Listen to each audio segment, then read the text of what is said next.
I will share my screen again and hand it over to you, Dr. DeJenna.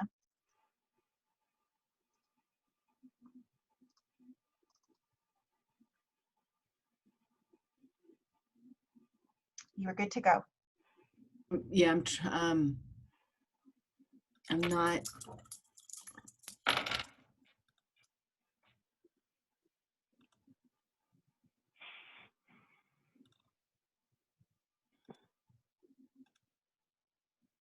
I'm not able to unmute. I can hear you because you're... Okay, there I am. Thank you very much. I'm sorry. I apologize. I was having trouble with that. I'd like to, before I get started, good afternoon, everyone. I'd like to turn it over to our superintendent to get us started this afternoon. Thank you, Dr. DeJenna. Thank you, Dr. Shea, and thank you to each one of you for attending. I see that we have over 300 people right now, so that shows the interest that you have in terms of learning more about the work and where we are right now in terms of not just instructional, but somehow where we are heading. Today, Dr. DeJenna, the team will be sharing with you important information. However, I just want to clarify that this is not finite information. We know that many of you wish for us to say we are not opening the rest of the year, or we will be opening this specific day. We wish we could do that. However, believing that the kids have one more chance to see you in person and to get the benefit of instruction in person, we want to leave that window open. However, clarifying that right now, we know that the conditions are not set for anyone to come and teach and learn in person. We acknowledge that based on the number of cases that we have in the city of Oxnard. So because of that, we are telling you, no, we are not opening right now, and we are not opening in February. Absolutely not. But we want to leave that possibility open. And as we discuss with the union leadership and as we discuss with parents, we make, at some point, we may determine that it will not be feasible to open at all. And our students deserve to have that little glimmer of hope. And we want to make sure that you are safe, that we will minimize as much as possible the possibility of exposure within the school context. And as we know, based on the recent research, the contacts and the exposures are happening because of social gatherings, not because of schools. So acknowledging all of that, please know that this team is doing the best that we can to support you as you also are dealing with this and your families and your homes and at work as well. I, again, thank you, the entire team. Believe that you are doing the work, and we appreciate that. And we hope that you hang in there with us, and hopefully sooner than later, we will have a finite date that will allow us to say we are opening for in-person learning, or we are not. That possibility is there as well. Today, Dr. DeJenna and the rest of the educational services team will be sharing some key points about the instructional components, and will be responding, Dr. Torres and the rest of the team, as much as possible, some of the questions that you have asked. Once again, thank you so very much. We genuinely appreciate, even though at times I know you may believe that we are not there with you, but we are with you. So thank you once again, and I will hand it over to Dr. DeJenna and to the team. Thank you very much. Next slide, please. Excuse me, before I move forward, some people have raised their hand, and I want to just make an announcement to everybody that we will not be taking raised hands in this session. We are asking that any questions you have are placed in the Q&A, and we will do our best to answer either directly in the Q&A or live. So please use the Q&A feature and not the raised hand. We will not be calling on raised hands. Thank you. Thank you very much, Dr. Shea. Next slide, please. So once again, good afternoon, OSD colleagues, and welcome to our instructional webinar. We hope to spend the next hour trying to answer some of the questions that you may have and getting some other questions that you will provide us that will allow us to have other areas to research. Today, for those of you that I have not had the pleasure of meeting, my name is Anna DeGenna, Assistant Superintendent of Educational Services. And we have our team here that includes both our Human Resources team as well as our Ed Services team. And so really quickly, I would just like our team to please just say a quick hello so that everybody can put a name to the face and what your position is. Good afternoon. My name is Anna Thomas. I'm a Director of Curriculum, Instruction, and Accountability. Hello, I'm Araceli Fox, Director of Dual Language Programs. Good afternoon, Noemi Valdez, Director of Early Childhood Education Program. Hi there, I'm Julie Prater. I'm the Manager for Mathematics. Good afternoon, my name is Chris Ridge. I'm Director of Pupil Services. Hello, I'm Danielle Edwards, Director of Special Education. Ginger Shade, Director of Enrichment and Special Programs. Hello, good afternoon. I'm Dr. Torres, the Assistant Superintendent of Human Resources. Hello there, I'm Dr. Marlene Batista. I'm the Director of Certificated Human Resources.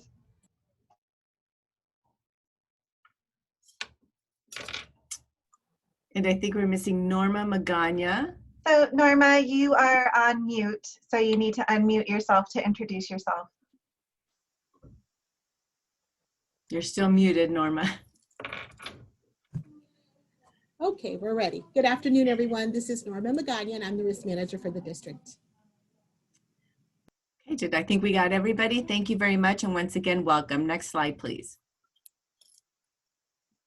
Our agenda for today and the topics that we will be covering are on the screen in front of you. I know that there are other questions also that have to do more with personal protective equipment, air filters, more of the facilities and logistical pieces. I just want to let you know that we do have a webinar that we held in December where many of you already attended, where much of that information was covered, and that webinar is available on our website. So we won't be covering as much information around that area today because the webinar is available for you to watch on your own time. So the agenda for today, we're going to be talking a little bit about our update on return to school, where we are with that. We want to share with you a little bit of the survey data that we collected, the commitment survey that we sent out to parents that you assisted us in getting information back. I want to share the results from that. We want to talk a little bit about modified school schedules. For some of you, many of your site principals have already shared that we are adjusting our school hours and our district hours, and we want to talk a little bit about that and explain a little bit of the rationale behind that. And then we want to leave some time towards the end of the afternoon to be able to do questions and answers. In advance, thank you. Many of you sent me many questions, and I have tried to incorporate those into the presentation as much as possible, and we will be addressing those at the end of the presentation. Next slide, please. As we come together once again, I feel it's important that as with everything else and every other meeting we have, that we have a few minutes to spend and just review our norms. It's important that as we move forward with this, we just, remember that we're all working to meet the needs of our community and our students as best as possible. And the more we support each other in that process, the stronger we will be. Place your questions. The questions that you have submitted to us will be answered. We will leave time at the end to respond to those. If you have questions that you're placing now, we will do our best during the seminar to also answer those or to collect them and be able to respond to them at the end. We are here to find solutions together. And as Dr. Shea mentioned earlier, this meeting is being recorded and we wanted you to be aware of that. Next slide, please. So an update on reopening our schools in person. And our Dr. Aguilera-Fort already mentioned that that our plans are as best as we have them right now, because things are ever changing. Last October, when we looked at our data and the numbers of where we were in terms of the impact of COVID infections on our community, it's a much different place than what we are now. Many of you know that the numbers have continued to increase, and so much of what we how we have to respond to those are really dependent on where we are in our community with those numbers, and how do we best ensure the safety of our students and staff as best as possible. Our central office will continue to reassess this, and as soon as we have more definitive answers, we will bring those to you. Next slide, please. So as we go through, just please know that whatever the date is for our reopening, we have talked about reopening in phases. Many of you have asked questions about that. So when we are ready to return to school, we will be planning a staggered return by grade levels. We will expect teachers will return to school first. After that, we anticipate bringing in special populations of students, followed by preschool and 5th grade students to return on campus. And finally, we hope to have our 6th to 8th grade students return. At this time, our target date is March 8th. It is the beginning of the 3rd trimester, and that's our target date for now. Keeping in mind, as we've mentioned a couple of times now, that much of that will have to do on how the COVID infections continue in our community. Next slide, please. So in the meantime, we will continue with distance learning, you've already initiated the beginning of this week with distance learning again. We will continue to keep that as consistent and uniform as possible, despite the situation that we're facing, that our students have some amount of consistency within the program that you have. So we'll continue with the current model. Virtual instruction will continue. This provides an opportunity for you to have daily interaction with your students, as you already know, and we will continue to work both synchronous and asynchronous instruction. This option will also be available once we do return in person. This option will be available for the remainder of the school year for the parents and families who wish to continue in this option. Next slide, please. The second option is blended learning, and I think much of the questions that you have and much of the concerns or unknowns are around our blended learning model. What does that look like? So in this model, initially our plan was to have students attend schools 2 half days per week, and to do 3 days of distance learning from home. We had anticipated having smaller class sizes. This plan would provide for socialization for our students. We know that is a much needed area for our kids, so this would provide for that. We will continue with reinforcing the asynchronous work afterwards. Students would be divided into cohort A and cohort B, and there would be virtual check-in days for all students. Transportation would not be provided. So this was the model, and I bring this model up because initially, as we sent out the parent survey, many of you know that this is the information that was submitted in that survey when we asked for parents to make a selection. However, I have to say that since then we received the survey and have more information available to us. Next slide, please. So we've had to, during the winter break and as our surveys continue to come in, we really needed to look at our survey data very closely because the numbers were quite different than they were in the summertime. If you recall, in the summertime, we sent out a survey for both staff and families asking what kind of program they would select. And the numbers that we received at that time were significantly different. And even since we have been back from a winter break in the last couple of weeks, we have had families call and say, I want to change my choice. And again, much of that is a reaction to what is happening at the time. As we looked at the survey, and as some of you have mentioned in your questions that you've sent to us, there was a concern, there was also a concern within these surveys of what the student-teacher time would look like. And in an effort to try to build schedules that provide consistency and continuity of learning and to provide consistency in staffing, we really felt it necessary to reconvene our work group and reassess the information and some of the decisions that we make and explore different options.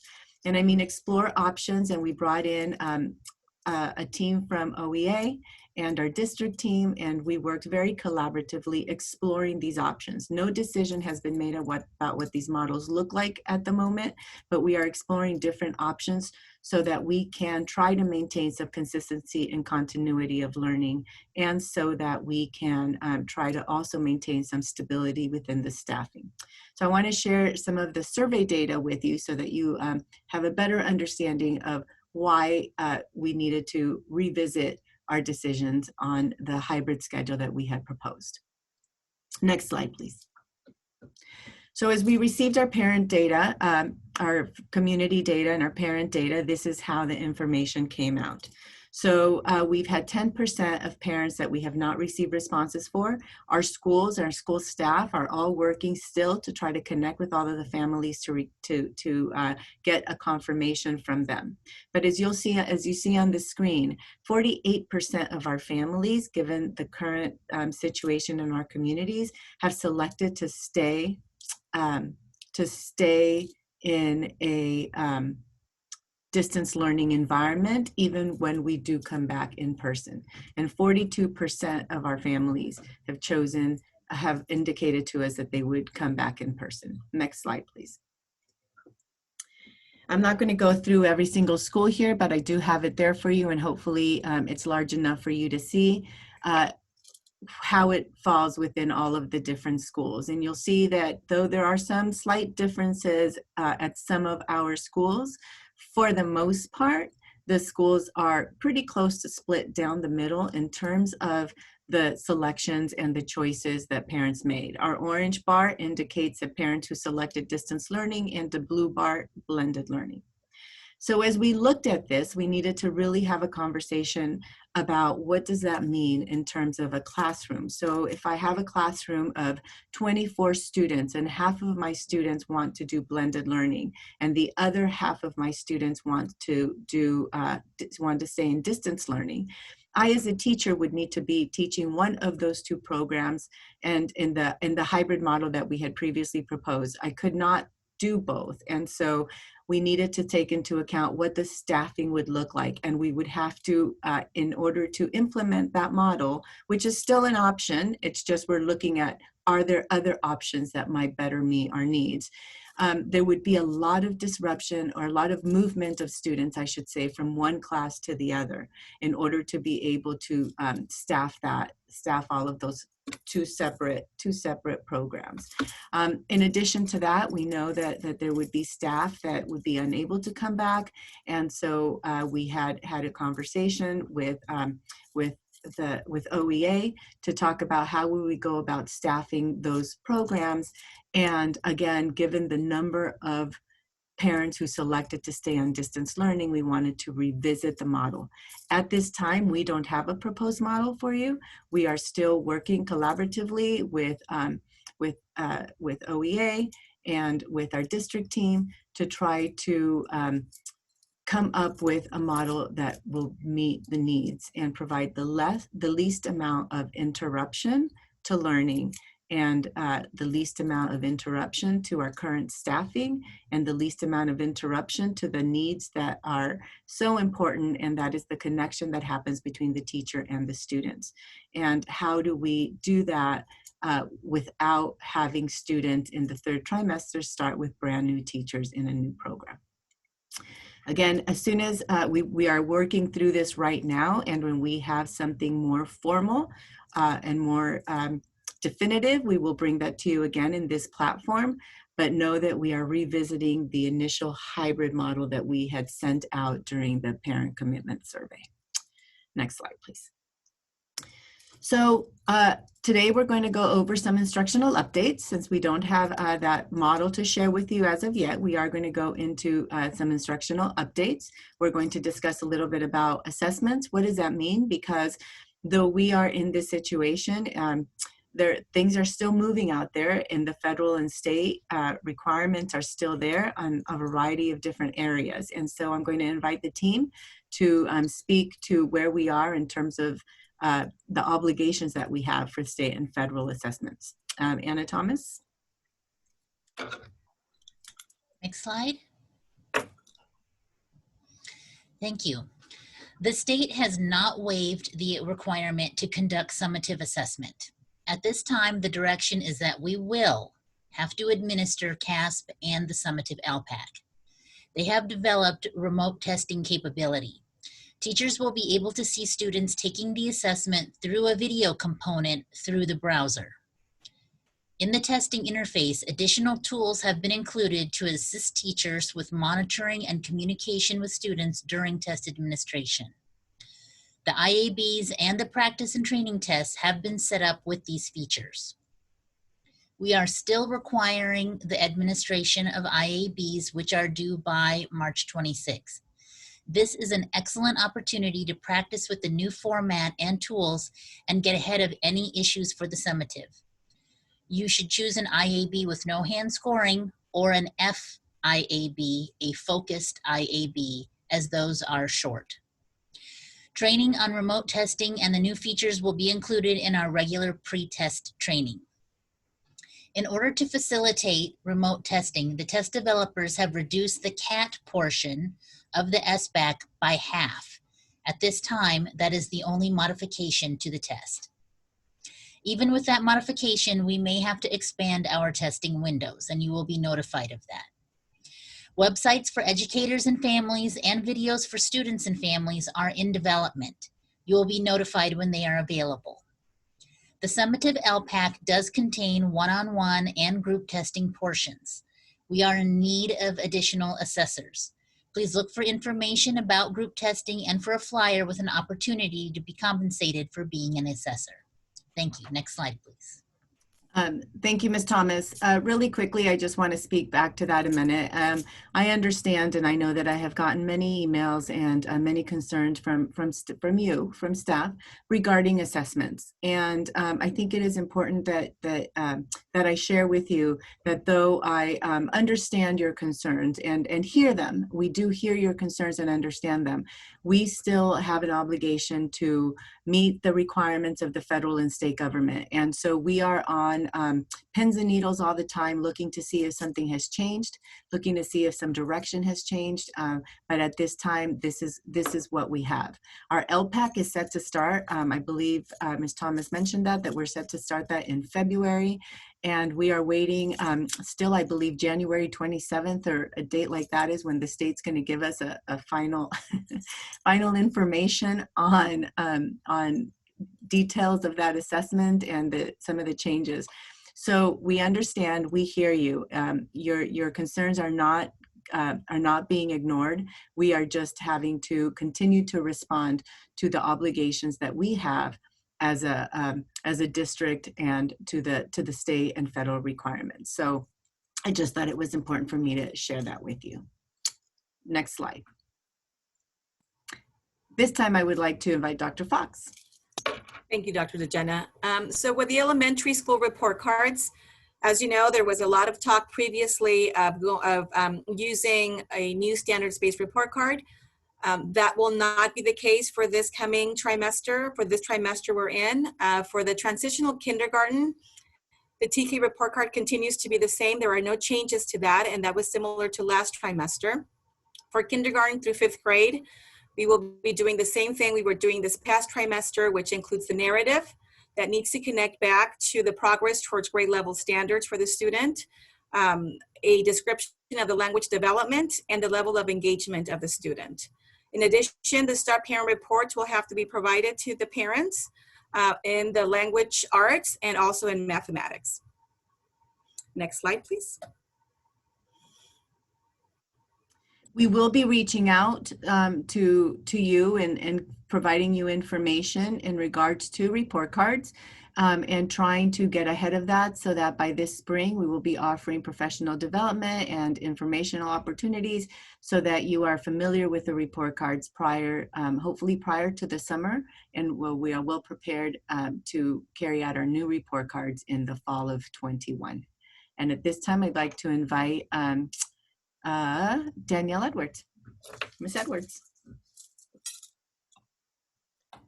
Hello. Hello, everybody. Good to see you or hear you this evening. In the area of special education, I know there are several questions. I'm already seeing questions in the Q&A. People have been emailing and calling. I will have a follow-up newsletter. I'll also do a follow-up email. This evening, we are not going to have many slides in regard to special education, but don't worry, we will get you the information you need expeditiously. So for safety considerations in terms of students with disabilities, we've already provided guidelines. Everyone has a copy of the assessment guidelines in terms of keeping things safe, regarding PPE gear, as well as any of the safety protocols for checking in, preparing the family, as well as the environment of the testing room. Deaf and hard of hearing students, they are not going to be required to wear face shields. This is something that is mandated due to their disability and the needs they have in order to be able to access just their living environment as well as their educational environment. A shield will be required. Only those individuals who are ages 2 years and under will be exempt, as well as anyone that has a documented mental health condition or a disability that prevents them from wearing the face covering. But I do want you to know there is a behavior-based tiered system for encouraging mask wearing. This is something that is very detailed. I cannot go over at this moment. However, there was a question in the Q&A if I'll be following up on those type of any procedures related to special ed, and I will be doing that in the near future. Next slide.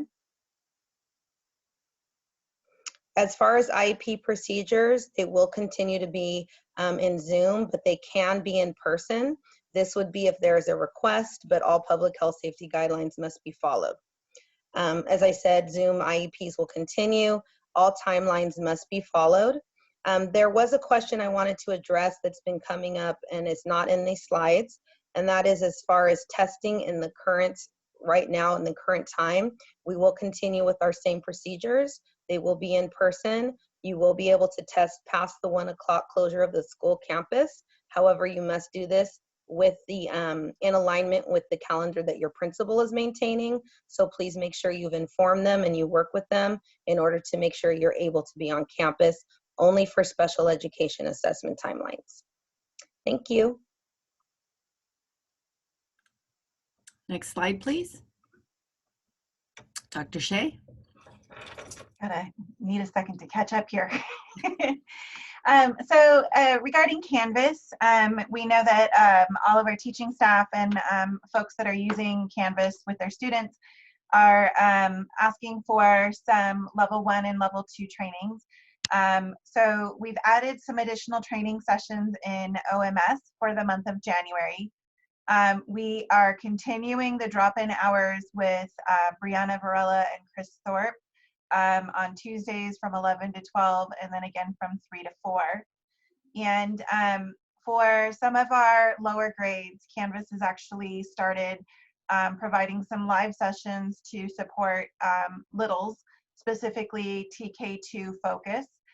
So if you are interested in that, all of the trainings are free through the training services portal, and all you would need to do is sign up and show up the day of the training and go through it.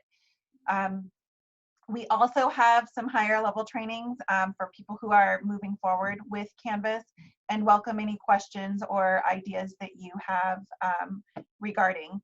And I see someone has corrected me. I believe it's drop-in hours on Tuesdays and Thursdays. So thank you very much for that clarification.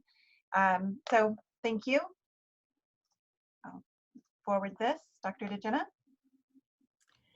Thank you. So again, I do appreciate many of you have reached out early on to us to talk to us about 8th grade promotion. And I appreciate your concern that many of you shared about how much our students have struggled at the end of last year and at the beginning of this year in order to adjust to this new learning style, and wondered what we could do so that we are not penalizing our students and yet trying to hold them accountable during this time for their 8th grade promotion. At this time, we have no idea what promotion ceremony will look like, so we will bring more information to you as we get closer to that and as we continue to monitor the situation in public health. In terms of the criteria for promotion, again, some of you sent me some recommendations, and we've looked through the recommendations. And at this time, the eighth grade promotion criteria that we would like to use for this year is the 7th and 8th grade GPA will not be counted, or the S will not be counted due to the turmoil of the third trimester. Trimester 1 will not be counted this year. Students needed the opportunity to adjust to this new learning environment. Trimester 2 and 3, students may participate in promotion with no more than 1 F in a trimester. GPA will not be a consideration as long as no more than 1 F is in each trimester. So like everything else and every decision that we make, we know that there are going to be some people that feel strongly about it and don't necessarily agree, but know that we're trying to do both as we put this forward, trying to not penalize students for situations outside of their control, while at the same time hold them somewhat accountable for their learning as we move forward this school year. And we will bring more information to you again as soon as we know more about what promotion will look like. We will be working with you and your principals to ensure that whatever it looks like, that we're able to do something, whether virtual or in person, that that is rewarding and exciting for our students. Next slide, please. Okay, Mr. Rich. Good afternoon, Oxnard educators, and I'm looking at a blank screen in front of me, but hopefully it will be refreshing soon. If not, I can lead you through. Thank you very much. It is now time for our mid-presentation 5-second wellness moment with a cleansing breath. So everybody sit up straight. Prepare for a deep breath in from the abdomen. Take a deep breath in, inhaling peace and serenity fully, expanding your lungs, and now exhale, letting go of any frustration and anxiety. So as we speak about our counselors, let us begin by recognizing counselors support the whole child.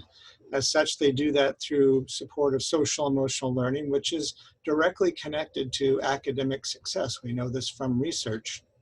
Some of the essential practices for our counselors are listed in front of you within a tiered response model, with Tier 1 support being delivered for all students, Tier 2 supports being delivered for some of our students, a smaller group, and for Tier 3 students, that is a few students, a few individualized and intensive types of support that are provided to those students.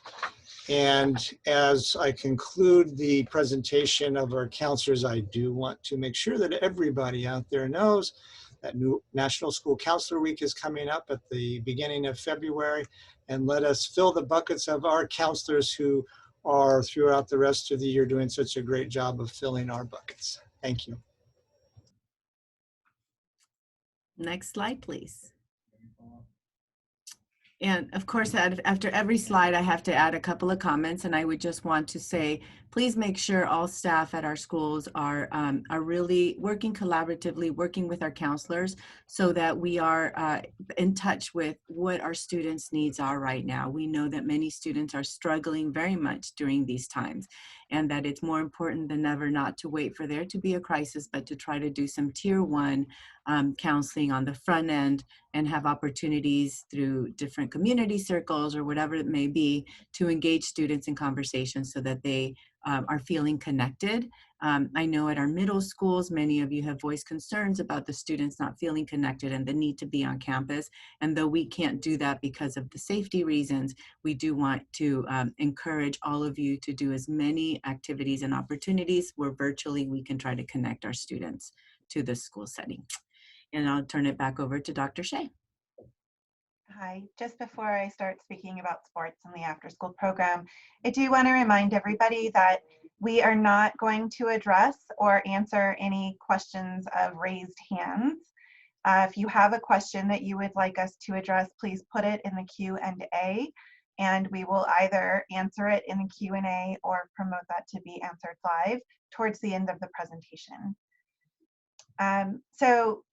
I also work with the after school program and support our sports and activities that happen after school. the decision has been made that we have no sports or in-person co-curricular activities at this time. Co-curricular would be we are not doing ASB or cheer or anything else in person, but those may be done virtually. There's a lot of possibilities with the clubs meeting virtually. And our after-school program run by the Oxnard Scholars Program will remain virtual, providing enrichment and homework help. They have been working with students from 3 to 4:30, providing enrichment games, but also supporting students with homework completion and encouraging them to complete their time in ST Math.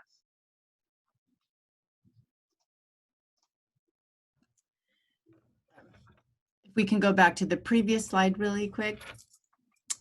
In addition to that, we realize and have gotten lots of pictures from the schools that have been doing parades and drive-bys and different things, driving by students' homes or students coming for a parade in order to engage the students. And though we are very excited to see those pictures and we're grateful that those things were happening at the site, for the time being, we are asking that anything that requires any kind of in-person be suspended, just because we want to ensure that we are taking steps to protect the safety of staff and students. So when it's appropriate to reconvene those, we will also provide more information in regards to those. Next slide, please. Transportation, as we mentioned, as we come back to our school, that has been a question, so I wanted to make sure to address it. That transportation at this time, when we do come back in person, will be provided for students with IEPs, with an IEP that indicates that they would need transportation, for our newcomer academies at Frank and at Lemonwood, and for our students that are in the McKinney, Vento, and Foster student groups. Okay, next slide, please. So most of you attended staff meetings today, and I believe that your principal shared with you about our modified school schedules, and that's our hours of operation for the next month, or until February 5th is the date that we have set right now. We have made the decision as a district office to modify our school schedules. And the purpose of that is that given the number of increased COVID cases, we want to modify work schedules so that we can try to minimize exposure of staff. And so I know that there have already been questions is what happens if in particular around special education, what happens if I've already have schedules where I'm assessing students. You may continue those. We just ask that you work with your principal to make sure that it's calendared ahead of time, because we want to make sure to be able to provide that information to all of our staff, including our custodial staff, who we also want to make sure that we are thinking about their lack of exposure. And so for the next month or 3 weeks, Monday, Tuesday, Thursdays, and Fridays, our schools will be open to the public from 8 to 1. And our staff at schools, for the most part, will be working remotely the remainder of the day. On Wednesdays, because Wednesday is the day where Child Nutrition Services provides the opportunities to pick up food for our community, that day would be our day where we are available in the afternoons. Most staff will work remotely in the mornings on those days and come to site from 11 to 4. In addition to that, staff at the sites, classified and administration, or any staff that's working at the sites, will be separated into cohorts as well, into the AB cohort like we had planned for students, so that at any given day, half the staff is present in the building or in the building, so that we are minimizing the amount of exposure among staff in those particular cases. We also want to minimize the amount of exposure to the community, or to, then that is why we are recommending the closure of the school offices early. There are other little details to that your principals would have shared with you. We are going to reassess this the first week of February and see if in fact it's working, and if we are able to continue to serve our community appropriately with this schedule, If so, we might continue that. If not, we will revisit and see what else. As with everything else during this time, every decision and every plan requires us to reassess on a regular basis and make sure that it is the best program or the best plan to serve the needs of the community. Next slide, please. At this time, we've come to the Q&A part, and I think many of your questions that you sent me, I just pasted onto these slides so that we can ensure that we are addressing the things that are of concern to you. And for the first couple of slides, I would like to turn it over to Dr. Torres. Okay, good afternoon, everyone. I know as I look at a lot of the questions coming in, there's a significant amount of questions in regards to the vaccines and requirements. You know, at this point in time, we have, you know, very little information to provide everyone in regards to the vaccination.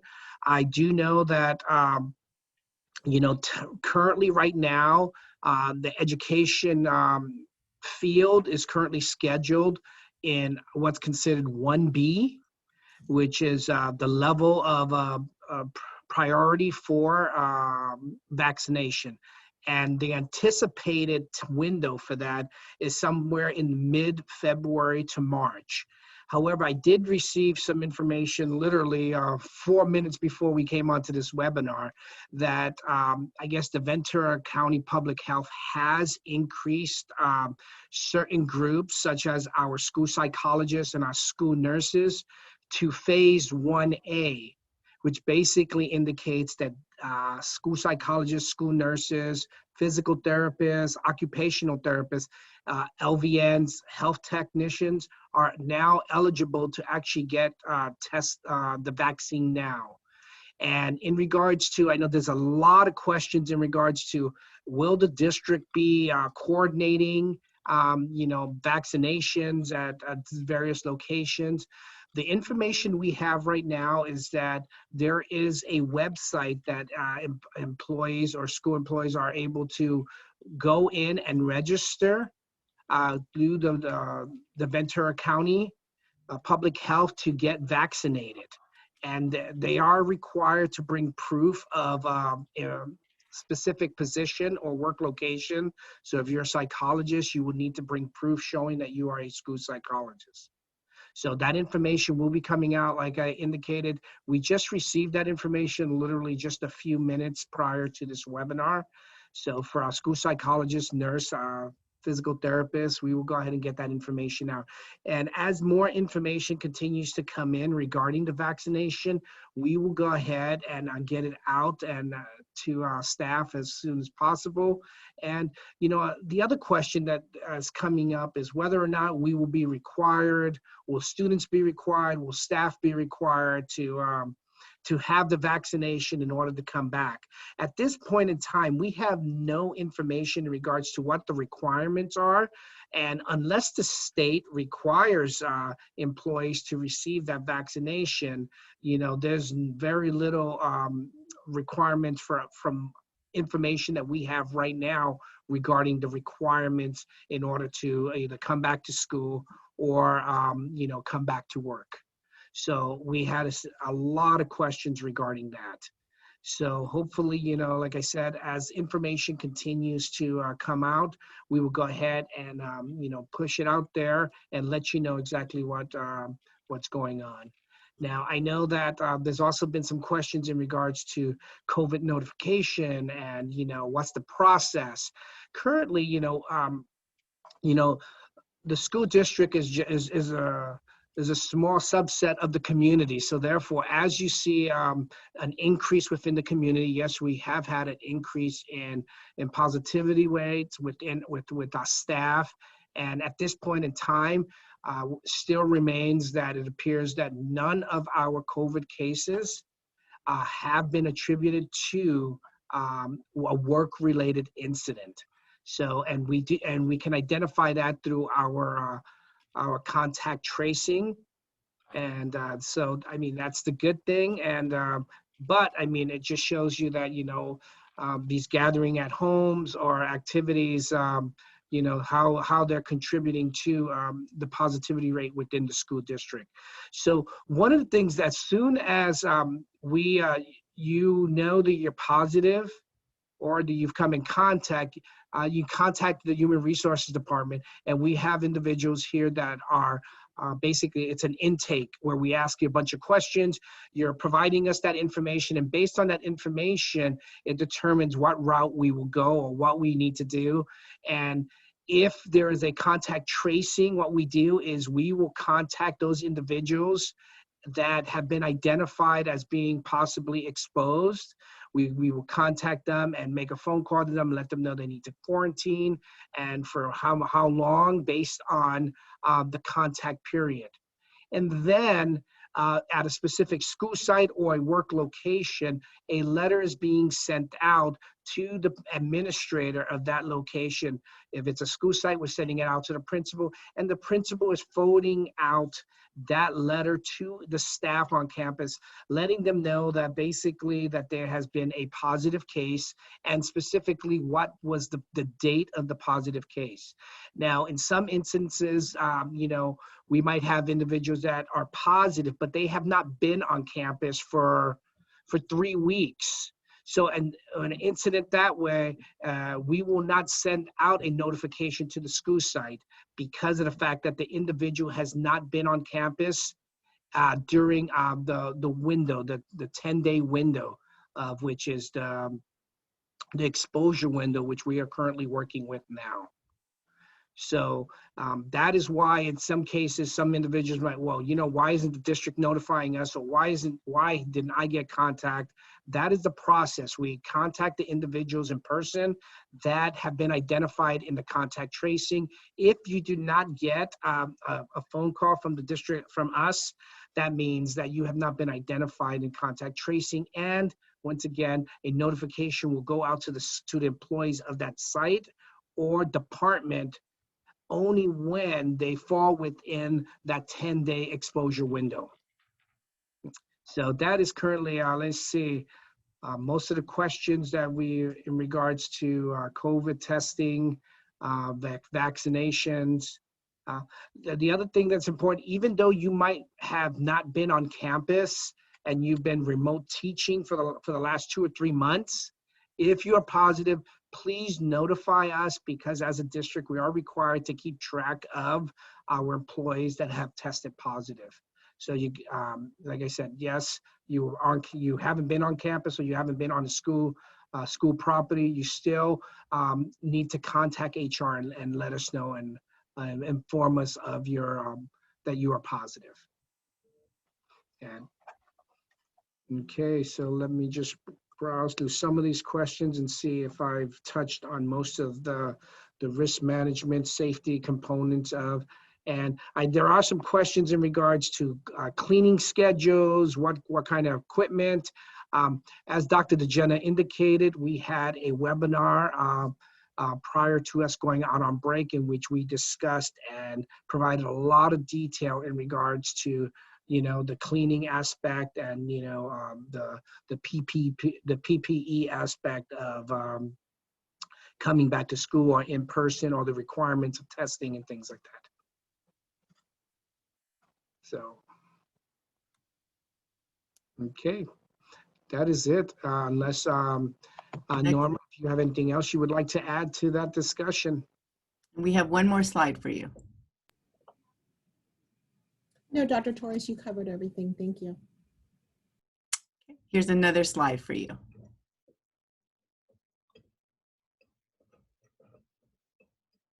Okay, let me read them really quick. Okay.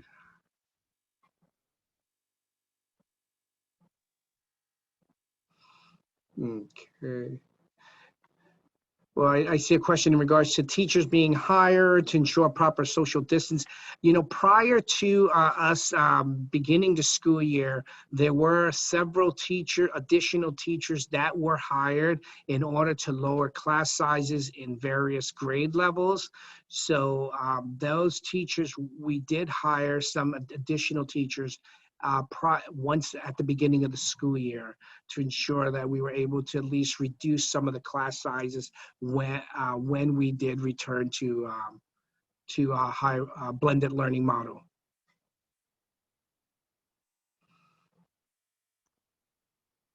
Okay.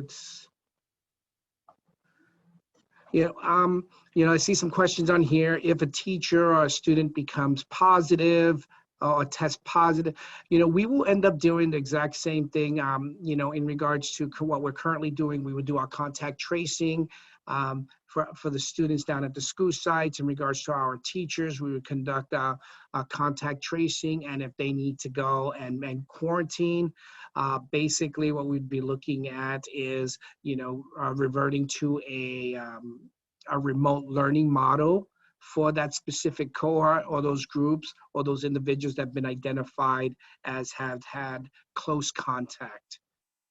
So,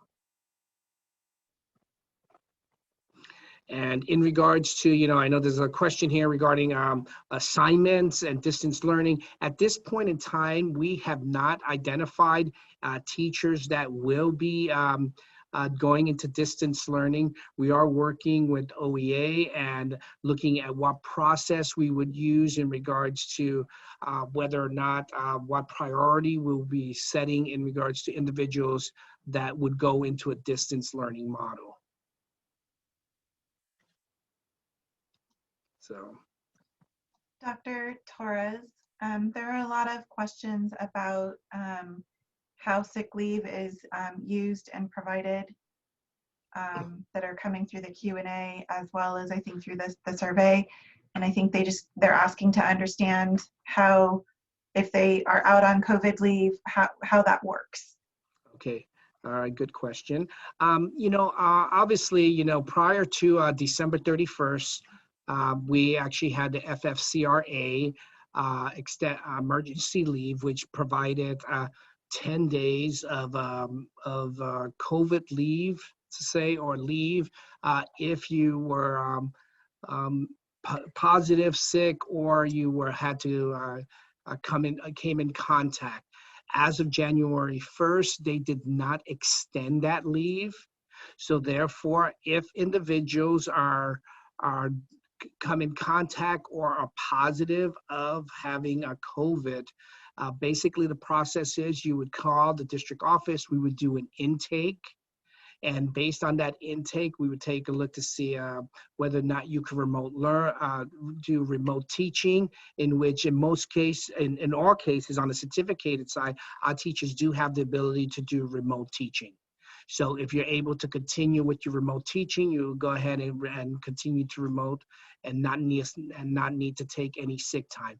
If for some reason you are sick due to COVID, or you are asked to quarantine because of COVID, then at that point in time, you would be required to take your sick time in order to, during that period of time in which you are in quarantine or sick. So that's the process currently in regards to if you are positive or need to quarantine.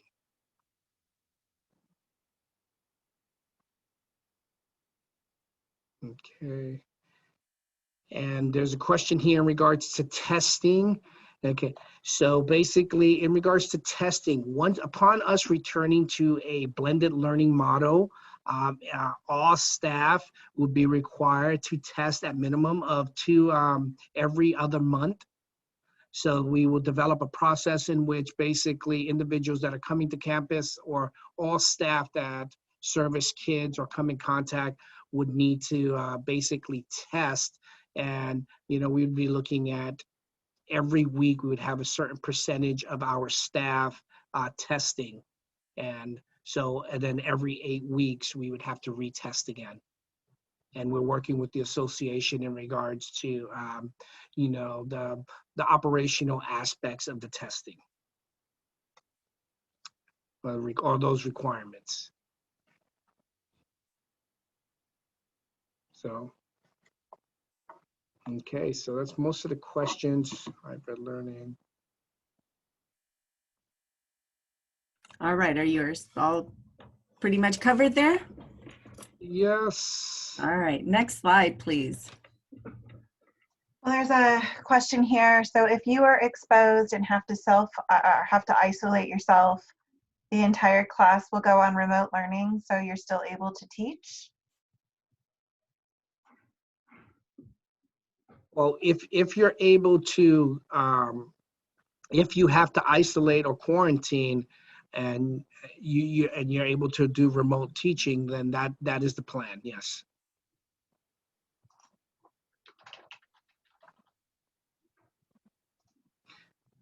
Because the likelihood is if you were exposed, your cohort was exposed, so therefore that entire cohort will go into quarantine also.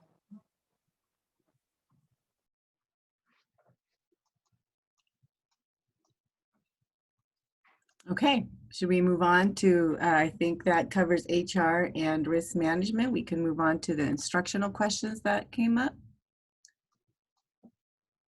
There is a question, Dr. Torres, about will students be tested? Well, at this point in time, in regards to the student testing, we do not make that determination as to who, what, where, when, and how gets tested. That is coming down through regulations such as, they're indicating who's priority A, B, C, D, and then they will make that determination based on the availability of vaccinations and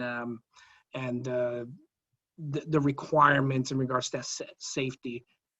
So the district will not make that determination. That is something that probably the Department of Public Health will make that determination. Here's a question. If you contract COVID from a student and have to be out, would it be considered workman's compensation claim? So currently, it would all depend whether or not the way it's currently right now, not necessarily be considered a workers' comp. We would have to take a look to determine whether or not there was a cluster. And if there is a cluster, then at that point in time, we would need to take a look to see basically whether or not it would be workers' comp eligible. But just because an individual gets gets COVID, it doesn't necessarily mean that it would be workers' comp related or approved.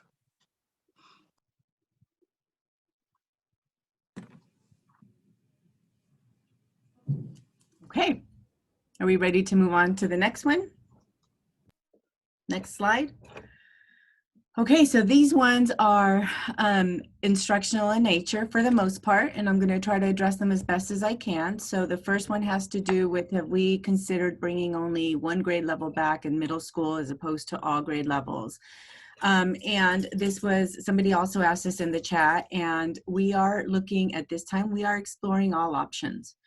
As I mentioned, we, in November, December, we had a hybrid plan, and given the numbers and the situation changing, we are exploring different options. So we have not necessarily said we're going to do that, but we would explore many different options at this time. Yes.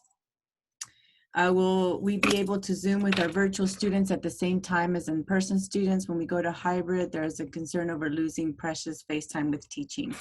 Again, this is also a topic that we have been discussing, and though there was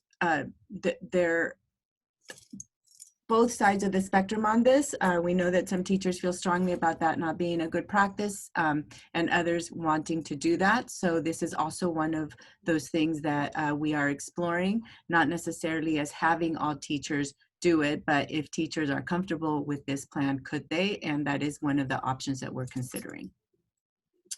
We will be seeing all classes periods 1 through 6 in one day, or will they be split over multiple days?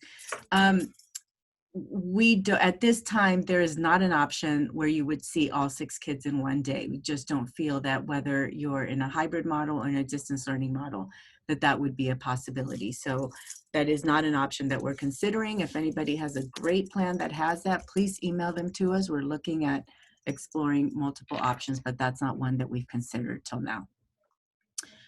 Do you have an idea of how RSP services, this has to do with our schedules and how RSP services weren't indicated in those hybrid schedules. Because we are revisiting those hybrid schedules that we sent, we don't have details yet for RSP services.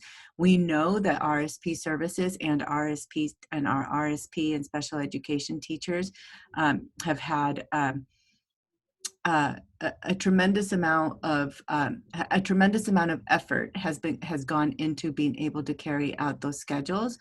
We realize that we need to keep that in mind as we create schedules, and we will work with a team. I know that Ms. Edwards has called a team of teachers together to assist in looking at possible options of how and what that might look like. Ms. Edwards, anything to add to that? No, not at this time. Okay, thank you. So I wanted to place this one in here, pretty much copy and pasted, and it says, I'm a pretty good teacher. My principals have always appreciated me. I give 100% of myself.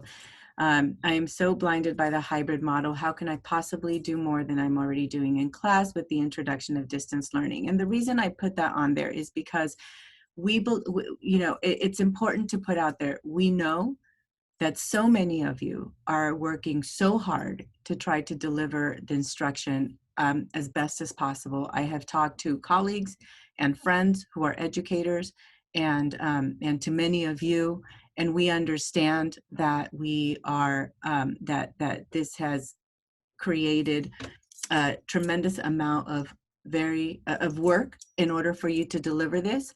And so the intent at this time, as we're looking at this models, is to take that into consideration.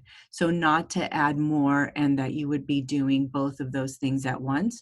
That's why we've really gone back to revisit our hybrid model to see how do we meet the needs of our students and take into consideration the amount of time that goes into the planning of good instructional lessons that you have to build into Canvas. So we're aware of that, and we will continue to work again in collaboration with OEA to try to create schedules and develop schedules for when we come back that don't add more to you. And if we have also been fortunate to have many of you, hopefully some of you are out there, that have collaborated with us over your winter break to start to develop lessons. And we will continue to work on the development of those lessons so that we can put more into Canvas and populate more so that we can try to support you and not add more when we come back in hybrid. Next slide, please.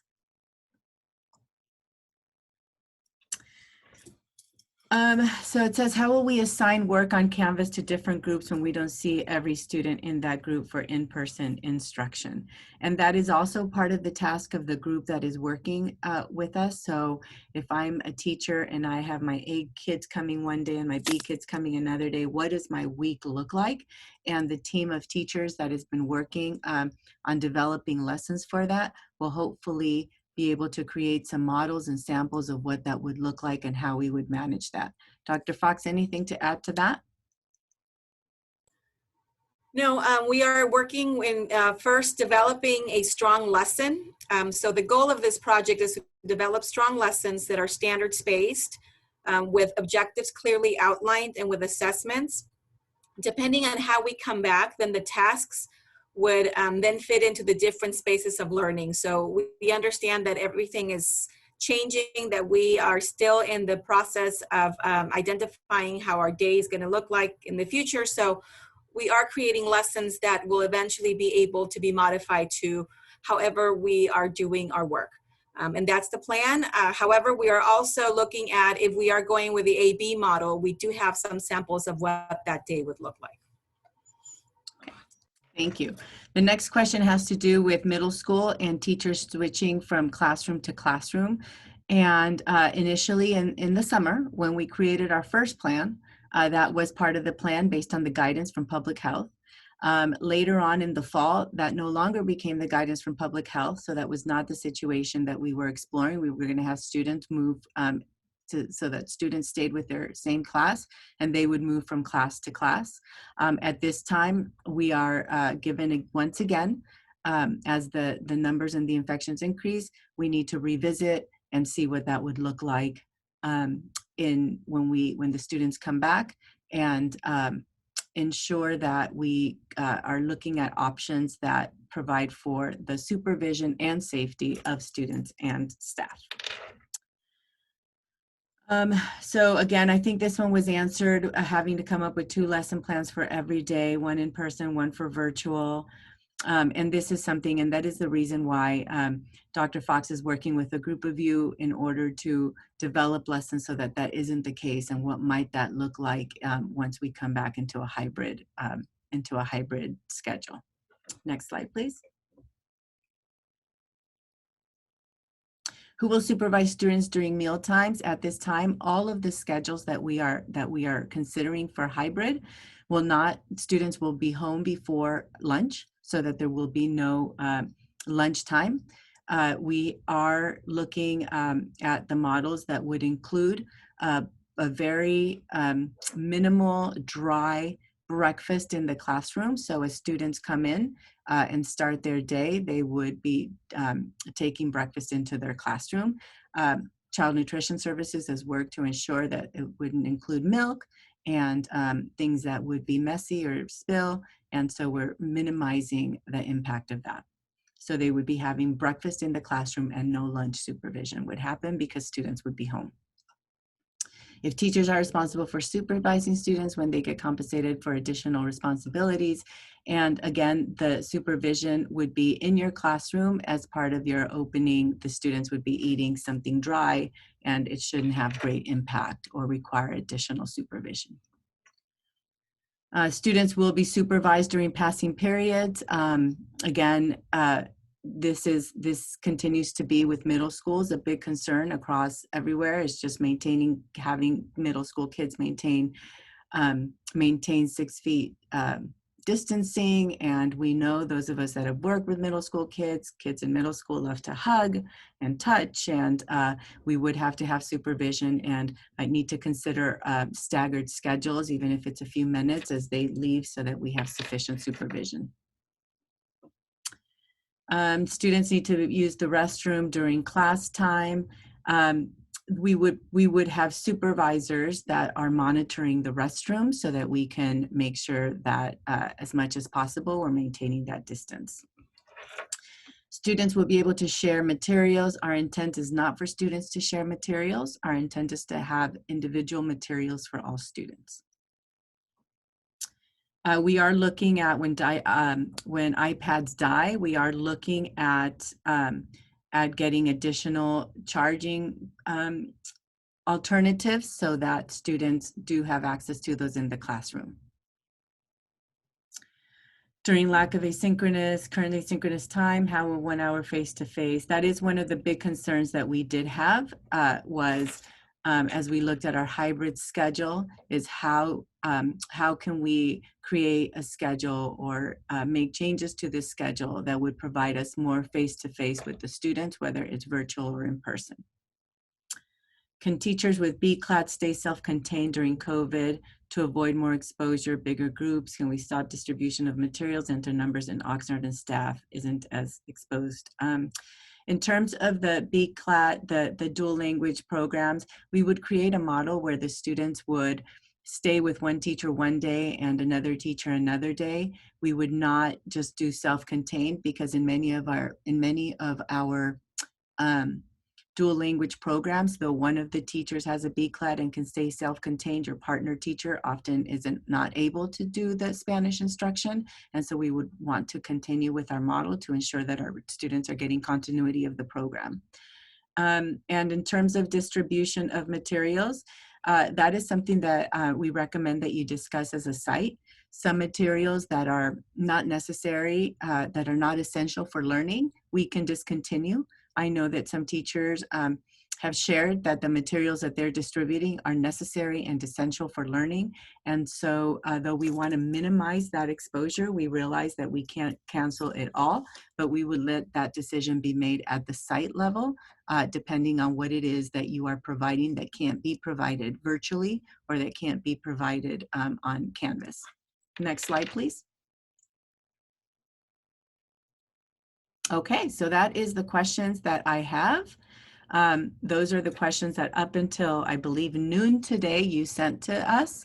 If you have added more questions or if more questions are coming our way, we will continue to try to answer those questions and respond to them as best as possible. So with that, we want to thank you. I don't know, Dr. Shea, if there are any other questions that have come up that you want me to try to answer through the... Nothing at this time. I think there's a few questions remaining to be answered, although it always pumps up right here as we say we're rounding things out.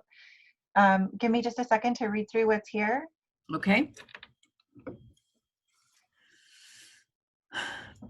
While she's reading that, again, I hope you're doing well. I hope you're staying safe. I hope that your students are doing well. I've heard from many of you that students were excited to be back, and hopefully you were excited to see them, and we can continue to support you. Know that we realize the challenge this poses.